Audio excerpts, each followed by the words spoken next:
Olha só, falando em candidatos, gente, eles devem ficar atentos, viu, aos prazos finais para a campanha, porque termina amanhã a propaganda no rádio e na TV. Ficam proibidos também comícios e reuniões públicas. Quem tem mais detalhes aí sobre essa reta final para as eleições de domingo é a nossa repórter Priscila Kerst. Amanhã é o último dia do horário eleitoral gratuito no rádio e na TV.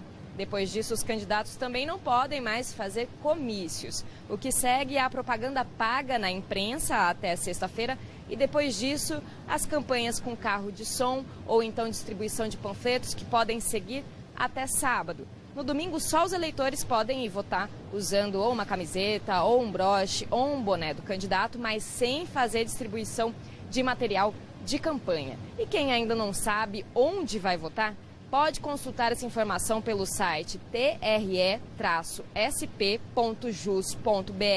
ou pelo telefone 148, onde é feito o atendimento de todo o estado. Só na capital paulista são mais de 2.000 locais de votação. E o endereço que mais concentra eleitores fica no Campo Limpo. É um colégio eleitoral que é o maior da cidade, onde votam mais de 24.000 moradores da cidade. E para votar, é preciso levar um documento de identificação com foto, que pode ser uma carteira de motorista, uma carteira de identidade ou uma carteira de trabalho. E é melhor levar também o título de eleitor junto, isso porque ele tem as informações que podem evitar uma demora na hora do atendimento pelos mesários. Márcia. Tá, e olha só, gente, durante a campanha eleitoral uma palavra se repete muito, com muita frequência. Você com certeza ouviu falar essa palavra, governabilidade. E o impacto dela no dia a dia da cidade é sempre também uma questão muito debatida. Para falar sobre esse assunto, a gente recebe hoje aqui o professor Eduardo Viveiros de Freitas. Ele é professor da Estácio de Saque de São Paulo e é doutor em Ciências Políticas pela PUC de São Paulo. Oi, professor, boa tarde. Obrigado por ter aceitado o nosso convite. Obrigado. Vamos explicar primeiro o que é governabilidade, palavrinha que está na moda?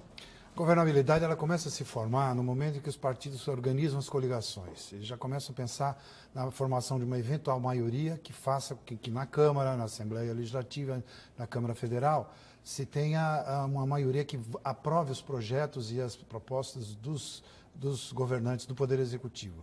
Então, é a construção de uma relação entre a base aliada, a base que compôs a coligação vencedora, né, e o executivo, para que haja uma harmonia entre esses dois poderes, né? Claro que uma harmonia que também pressupõe um intercâmbio de funções, e de muitas controles, vezes troca de interesses, né? E aí interesses fica políticos né? também, interesses específicos, desde que sejam republicanos, são absolutamente legítimos, porque fazem parte do processo político. Mas aí, aonde que ela fica preocupante e ela pode ser importante, a gente tem que observar o impacto no dia a dia da cidade? Qual é o alerta? O alerta é na hora da escolha do próprio candidato a vereador, do executivo, né? Você tem que ver o programa que esses políticos estão apresentando e fazer uma boa escolha para poder, com essa governabilidade, ter uma perspectiva de ver esse programa cumprido, né? No parlamentarismo funciona assim, você elege a maioria governa. Então você já escolhe de saída. No nosso sistema presidencialista, que contamina os níveis inferiores, o presidente, o governador, o prefeito, nós temos essa relação que às vezes fica um pouco tensa, como já vimos agora recentemente com a questão do impeachment e outras coisas, né?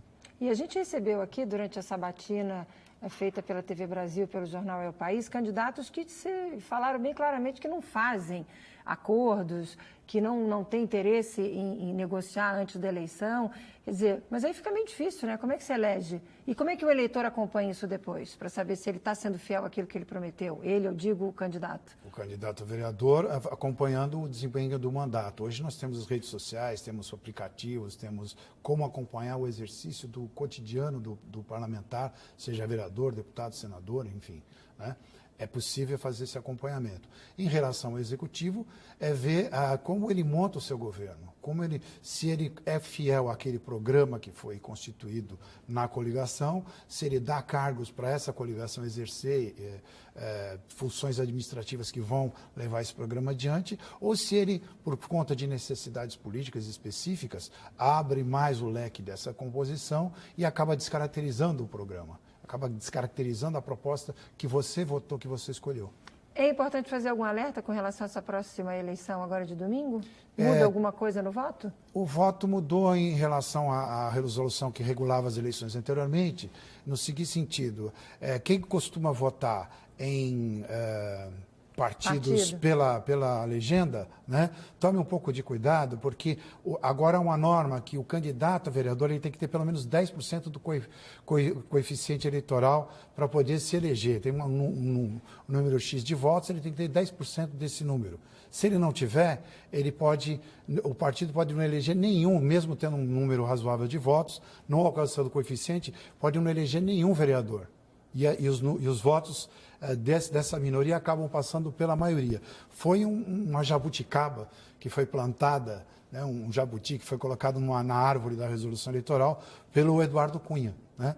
E isso passou um pouco despercebido. Então, alguns partidos pequenos estão alertando para isso. Se você vai votar em legenda, tome cuidado, que você pode não estar elegendo nenhum vereador do partido que você escolheu. E aí, então, vote em candidato.